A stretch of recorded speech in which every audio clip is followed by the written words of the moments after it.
ఇంకొక కొత్త సిఎస్ నియమించారు. ఎవరు నియమించారు? జీవో జారీ చేశారు. ఆ జీవో జారీ చేసింది ఎవరు?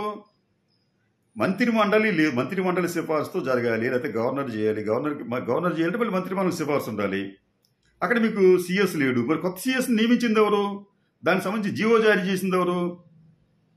అంటే కొత్త ప్రభుత్వమా చేయలేదు, ఇంకా ప్రభుత్వం ప్రమాణ స్వీకారం చేయలేదు. ఆపద్ధర ముఖ్యమంత్రిగా జగన్మోహన్ రెడ్డి ఉన్నాడు.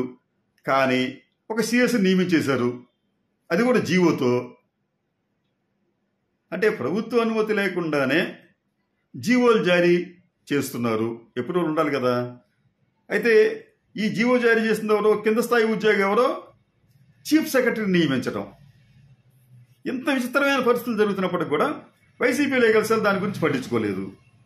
దాంట్లో ఒకవేళ అది నిబంధనలకు అనుగుణంగా ఉన్నప్పటికీ కూడా ఇన్ కేస్ ఒకవేళ ఉంటే అది కూడా తప్పే అవుతుంది. ఎందుకంటే కొత్త ప్రభుత్వం వచ్చేదాకా వీళ్ళు వెయిట్ చేయాలి.